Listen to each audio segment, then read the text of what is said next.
ವಿನೇಶ್ ಫೋಗಟ್ಗೆ ಮತ್ತೆ ಕಿರುಕುಳ ಕೊಡಲು ಆರಂಭಿಸಿದ ಕುಸ್ತಿ ಫೆಡರೇಷನ್. ವಿನೇಶ್ ಫೋಗಟ್ಗೆ ಶೋಕಾಸ್ ನೋಟಿಸ್ ನೀಡಿರುವ ಹಿಂದೆ ಬಿಜೆಪಿ ಸರ್ಕಾರದ ಕೈವಾಡ ಇದೆಯಾ? ಬ್ರಿಜ್ಭೂಷಣ್ ಶರಣ್ ಸಿಂಗ್ ಇದರ ಹಿಂದೆ ಏನಾದರೂ ಮಸಲತ್ತು ನಡೆಸಿದ್ದಾರಾ? ನಮಸ್ಕಾರ, ಈ ದಿನಕ್ಕೆ ಸ್ವಾಗತ. ನಾನು ಮನೋಜ್ ಆರ್ ಕಂಬ್ಳಿ. ಈ ದೇಶ ಕಂಡ ಅತ್ಯಂತ ಹೆಮ್ಮೆಯ ಕ್ರೀಡಾಪಟು ವಿನೇಶ್ ಫೋಗಟ್. ಭಾರತದ ಅತ್ಯಂತ ಪ್ರಸಿದ್ಧ ಕುಸ್ತಿಪಟುಗಳಲ್ಲಿ ಒಬ್ಬರಾದ ವಿನೇಶ್ ಫೋಗಟ್ ಮತ್ತು ಭಾರತ ಕುಸ್ತಿ ಫೆಡರೇಷನ್ ನಡುವಿನ ಜಟಾಪಟಿ ಈಗ ಜೋರಾಗಿ ನಡೀತಾ ಇದೆ. ಆದರೆ ಈ ಜಟಾಪಟಿಯಲ್ಲಿ ವಿನೇಶ್ ಫೋಗಟ್ ಎಂಬ ವಿಶ್ವ ದರ್ಜೆಯ ಮಹಿಳಾ ಕ್ರೀಡಾಪಟು ಅನುಭವಿಸುತ್ತಿರುವ ಸಂಕಷ್ಟಕ್ಕೆ ಭಾರತ ಸಾಕ್ಷಿಯಾಗಿದೆ. ಏಷ್ಯನ್ ಗೇಮ್ಸ್ ಚಿನ್ನದ ಪದಕ ವಿಜೇತೆ ವಿನೇಶ್ ಫೋಗಟ್ ಅವರು ರಾಷ್ಟ್ರೀಯ ಓಪನ್ ರ್ಯಾಂಕಿಂಗ್ ಟೂರ್ನಿಯಲ್ಲಿ ಭಾಗವಹಿಸುವ ವಿಚಾರಕ್ಕೆ ಸಂಬಂಧಪಟ್ಟಂತೆ ಭಾರತೀಯ ಕುಸ್ತಿ ಫೆಡರೇಷನ್ ವಿನೇಶ್ ಫೋಗಟ್ ಅವರಿಗೆ 15 ಪುಟಗಳ ಶೋಕಾಸ್ ನೋಟಿಸನ್ನು ನೀಡಿದೆ. ಅವರು ಅಶಿಸ್ತಿನಿಂದ ವರ್ತಿಸಿದ್ದಾರೆ ಹಾಗೂ ಆಂಟಿ ಡೋಪಿಂಗ್ ನಿಯಮಾವಳಿಗಳನ್ನು ಉಲ್ಲಂಘಿಸಿದ್ದಾರೆ ಎಂದು ನೋಟಿಸ್ನಲ್ಲಿ ಆರೋಪಿಸಲಾಗಿದೆ.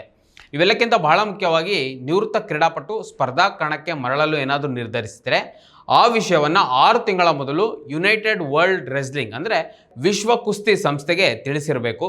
ವಿಶೇಷವಾಗಿ ಈ ನಿಯಮವನ್ನು ಪಾಲಿಸದೆ ಹೋದುದೇ ವಿನೇಶ್ ಫೋಗಟ್ ಅನರ್ಹತೆಗೆ ಕಾರಣ ಅಂತ ಭಾರತ ಕುಸ್ತಿ ಫೆಡರೇಷನ್ ಆರೋಪಿಸಿ ಶೋಕಾಸ್ ನೋಟಿಸನ್ನು ನೀಡಿದೆ. ವಿನೇಶ್ ಫೋಗಟ್ 2024ರ ಪ್ಯಾರಿಸ್ ಒಲಿಂಪಿಕ್ಸ್ನಲ್ಲಿ ಭಾಗವಹಿಸಿದ ಬಳಿಕ ಕ್ರೀಡೆಯಿಂದ ದೂರ ಸರಿದಿದ್ದರು. ಈಗ ಉತ್ತರ ಪ್ರದೇಶದ ಗೋಂಡಾದಲ್ಲಿರುವ ನಂದಿನಿ ನಗರ ಮಹಾವಿದ್ಯಾನಿಲಯದಲ್ಲಿ ನಡೆದ ಸೀನಿಯರ್ ಓಪನ್ ರ್ಯಾಂಕಿಂಗ್ ಪಂದ್ಯಾವಳಿಯಲ್ಲಿ 57 kg ತೂಕದ ವಿಭಾಗದಲ್ಲಿ ಸ್ಪರ್ಧಿಸಲು ಅವರು ಮುಂದಾಗಿದ್ದರು. ಆದರೆ ಸ್ಪರ್ಧಾತ್ಮಕ ಕುಸ್ತಿಗೆ ಮರಳುವ ಫೋಗಟ್ ಅವರ ಪ್ರಯತ್ನವನ್ನು ಕುಸ್ತಿ ಫೆಡರೇಷನ್ ವಿಫಲಗೊಳಿಸಿದೆ. ಇದರ ಜೊತೆಗೆ 2028ರ ಒಲಿಂಪಿಕ್ಸ್ನಲ್ಲಿ ಭಾಗವಹಿಸುವುದನ್ನು ತಪ್ಪಿಸುವುದಕ್ಕಾಗಿ ಭಾರತ ಕುಸ್ತಿ ಫೆಡರೇಷನ್ ಪಿತೂರಿಯನ್ನು ನಡೆಸುತ್ತಿದೆ ಎಂಬುದು ಇಲ್ಲಿ ಸ್ಪಷ್ಟವಾಗಿ ಕಾಣಿಸ್ತಾ ಇದೆ. ವಿನೇಶ್ ಫೋಗಟ್ ವಿರುದ್ಧ ಭಾರತ ಕುಸ್ತಿ ಫೆಡರೇಷನ್ ಹೂಡಿರುವ ದಾಳಕ್ಕಿಂತ ಕೇಂದ್ರದ ಬಿಜೆಪಿ ಸರ್ಕಾರ ಮತ್ತು ಮಾಜಿ ಅಧ್ಯಕ್ಷನ ಆಜ್ಞೆ ಎಂಬುದು ಇಲ್ಲಿ ಸ್ಪಷ್ಟವಾಗಿ ಕಾಣಿಸ್ತಾ ಇದೆ.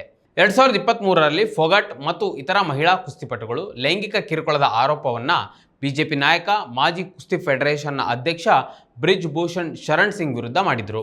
ಆ ಆರೋಪದ ನಂತರ ವಿನೇಶ್ ಫೋಗಟ್ ಅವರನ್ನು ಗುರಿಯಾಗಿಸಲಾಗಿತ್ತು. ಇತ್ತೀಚೆಗೆ ಬ್ರಿಜ್ಭೂಷಣ್ ಅವರ ಲೈಂಗಿಕ ದೌರ್ಜನ್ಯಕ್ಕೆ ಬಲಿಯಾದವರಲ್ಲಿ ತಾವೂ ಒಬ್ಬರು ಅಂತ ನೊಂದುಕೊಂಡು ಫೋಗಟ್ ಹೇಳಿದರು. ಆದರೆ ಇನ್ನೊಂದು ದುರಂತ ಏನಂದರೆ, ಈಗ ಇರುವ ಕುಸ್ತಿ ಫೆಡರೇಷನ್ನ ಅಧ್ಯಕ್ಷ ಸಂಜಯ್ ಸಿಂಗ್ ಅವರು ಕೂಡ ಬ್ರಿಜ್ಭೂಷಣ್ ಶರಣ್ ಸಿಂಗ್ ಅವರ ಆಪ್ತ ವರ್ಗಕ್ಕೆ ಸೇರಿದವರು. ಬ್ರಿಜ್ಭೂಷಣ್ ಶರಣ್ ಸಿಂಗ್ ವಿರುದ್ಧದ ಲೈಂಗಿಕ ದೌರ್ಜನ್ಯದ ಆರೋಪ ಮಾಡಿ ಕ್ರೀಡಾಪಟುಗಳು ಬೀದಿಗಿಳಿದದ್ದನ್ನು ಇಡೀ ಜಗತ್ತೇ ಗಮನಿಸಿತ್ತು.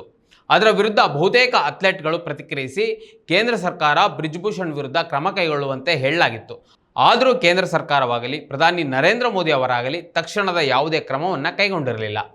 ಮೋದಿ ಅವರು ನಾವು ಮಹಿಳೆಯರ ಪರ ಅಂತ ಸಿಕ್ಕ ವೇದಿಕೆಗಳಲ್ಲಿ ಮಾತನಾಡ್ತಾರೆ.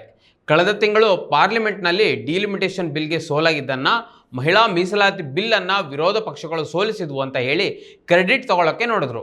ಆದರೆ ಮಹಿಳಾ ಮೀಸಲಾತಿ ಬಿಲ್ 2023ರಲ್ಲಿಯೇ ಪಾಸ್ ಆಗಿತ್ತು ಅಂತ ತಿಳಿದ ತಕ್ಷಣ ದೇಶದ ಮುಂದೆ ಬಿಜೆಪಿಗರು ಬೆತ್ತಲಾದರು. ಮಹಿಳೆಯರ ಸುರಕ್ಷತೆಯೇ ನಮ್ಮ ಹಕ್ಕು ಅಂತ ಹೇಳ್ಕೊಳ್ಳುವ ಬಿಜೆಪಿ ಅವರು ಅವರದೇ ಪಕ್ಷದ ನಾಯಕನ ವಿರುದ್ಧ ಅಂತಾರಾಷ್ಟ್ರೀಯ ಕ್ರೀಡಾಪಟುಗಳು ಬೀದಿಗಿಳಿದು ಪ್ರತಿಭಟನೆ ನಡೆಸಿದಾಗಲೂ ಮೋದಿ ಅವರಾಗಲಿ ಅವರ ಪಕ್ಷದ ಯಾರೊಬ್ಬರಾಗಲಿ ಮಾತನಾಡಲೇ ಇಲ್ಲ. ಮಹಿಳಾ ಪರ ಅಂತ ಹೇಳುವ ಬಿಜೆಪಿ ಅವರು ವಿನೇಶ್ ಫೋಗಟ್, ಸಾಕ್ಷಿ ಮಲಿಕ್ ಅವರು ಕುಸ್ತಿ ಫೆಡರೇಷನ್ ಅಧ್ಯಕ್ಷನಿಂದ ಲೈಂಗಿಕ ಕಿರುಕುಳ ಆಗಿದೆ ಅಂದಾಗ ಇವರೆಲ್ಲ ಎಲ್ಲೋಗಿದ್ರು? ಈ ಪ್ರಶ್ನೆಗೆ ಬಿಜೆಪಿ ಅವರು ಉತ್ತರ ಕೊಡಲೇಬೇಕಲ್ವಾ? ಈಗ ನಾನು ಮೊದಲೇ ಹೇಳಿದಾಗೆ ಈ ದೇಶ ಕಂಡ ಹೆಮ್ಮೆಯ ಕ್ರೀಡಾಪಟು ವಿನೇಶ್ ಫೋಗಟ್ 2028ರ ಲಾಸ್ ಏಂಜಲ್ಸ್ ಒಲಿಂಪಿಕ್ಸ್ನಲ್ಲಿ ಭಾಗವಹಿಸುವುದು ವಿನೇಶ್ ಅವರ ಕನಸಾಗಿದೆ. ಆದರೆ ಭಾರತ ಕುಸ್ತಿ ಫೆಡರೇಷನ್ ಹೇಗಾದರೂ ಮಾಡಿ ಇದನ್ನು ತಡೆಯಬೇಕು ಅಂತ ಶೋಕಾಸ್ ನೋಟಿಸನ್ನು ನೀಡಿ ಶಿಸ್ತು ಕ್ರಮದ ಹೆಸರಿನಲ್ಲಿ ತನ್ನ ರಾಜಕೀಯ ಮತ್ತು ಪುರುಷ ಪ್ರಾಧಾನ್ಯ ಮನಸ್ಥಿತಿಯನ್ನು ತೋರಿಸ್ತಾ ಇದೆ. ಈಗ ಭಾರತ ಕುಸ್ತಿ ಫೆಡರೇಷನ್ ನೀಡಿರುವ ನೋಟಿಸ್ನಲ್ಲಿ ಅವರ ತೂಕ ವಿಭಾಗಕ್ಕೆ ಸಂಬಂಧಿಸಿದ ವ್ಯತ್ಯಾಸದ ನಂತರ 2024ರಲ್ಲಿ ಪ್ಯಾರಿಸ್ ಒಲಿಂಪಿಕ್ಸ್ನಲ್ಲಿ ಫೈನಲ್ನಿಂದ ಅವರನ್ನು ಅನರ್ಹಗೊಳಿಸಲಾಗಿದೆ ಅಂತ ಕೂಡ ಉಲ್ಲೇಖಿಸಲಾಗಿದೆ ಆ ನೋಟಿಸ್ನಲ್ಲಿ. ಕುಸ್ತಿ ಫೆಡರೇಷನ್ನ ಈ ನಡೆಯ ಬಗ್ಗೆ ಸಾಮಾನ್ಯವಾಗಿ ಅನೇಕ ಪ್ರಶ್ನೆಗಳು ಉದ್ಭವಿಸ್ತವೆ.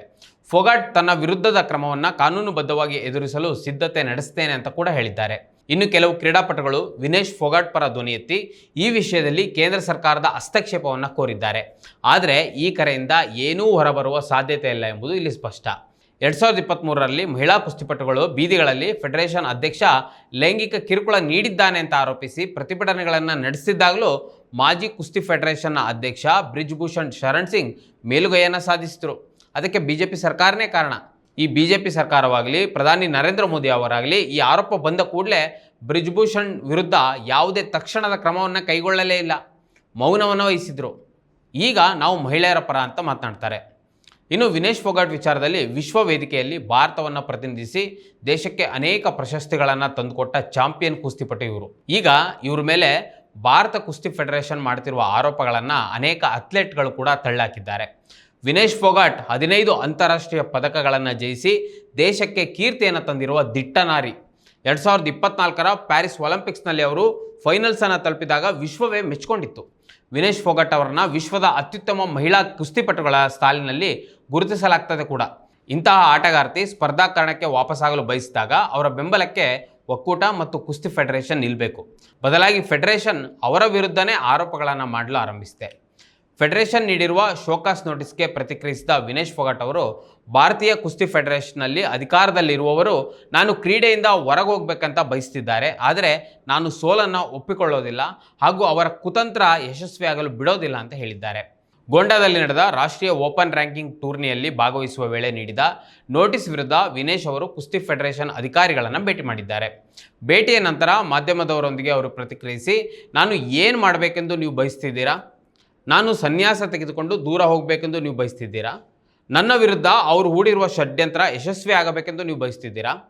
ನಾನು ಕುಸ್ತಿ ತೊರೆಯಬೇಕೆಂದು ಅವರು ಬಯಸ್ತಿದ್ದಾರೆ. ನಾನು ಬಳಲಬೇಕು ಮತ್ತು ನಾನು ಕ್ರೀಡೆಯನ್ನು ತೊರೆಯಬೇಕು ಎನ್ನುವುದು ಅವರ ಯೋಚನೆ. ಈಗಿನ ಅಧ್ಯಕ್ಷರಾದ ಸಂಜಯ್ ಸಿಂಗ್ ಮತ್ತು ಮಾಜಿ ಅಧ್ಯಕ್ಷ ಬ್ರಿಜ್ಭೂಷಣ್ ಶರಣ್ ಸಿಂಗ್ ಅವರ ತಂಡ ಹಾಗೂ ಅಧಿಕಾರ ಹೊಂದಿರುವ ಎಲ್ಲರೂ ಈ ಯೋಚನೆಯಲ್ಲಿದ್ದಾರೆ ಅಂತ ಆರೋಪವನ್ನು ಮಾಡಿದರು. ಈ ವಿರೋಧವನ್ನು ನಾವು ಗಮನಿಸುವ ಜೊತೆಗೆ ಫೋಗಾಟ್ ಹರಿಯಾಣದ ಕಾಂಗ್ರೆಸ್ ಶಾಸಕಿಯಾಗಿದ್ದಾರೆ. ವಿನೇಶ್ ಫೋಗಾಟ್ ಕಾಂಗ್ರೆಸ್ ಶಾಸಕಿಯಾಗಿದ್ದಾರೆ ಎಂಬ ಕಾರಣಕ್ಕೂ ಕೂಡ ಅವರನ್ನ ಟಾರ್ಗೆಟ್ ಮಾಡಲಾಗ್ತಾ ಇದೆ.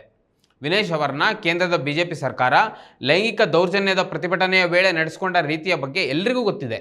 ಇನ್ನು ಕಾಂಗ್ರೆಸ್ ಶಾಸಕರಾಗಿರುವ ಸಂಬಂಧ ಅವರನ್ನು ಒಲಿಂಪಿಕ್ ಕ್ರೀಡೆಗೆ ಅವಕಾಶ ಕೊಡುತ್ತಿಲ್ಲ ಎಂಬುದು ಇಲ್ಲಿ ಸ್ಪಷ್ಟವಾಗಿ ಕಾಣ್ತಾ ಇದೆ.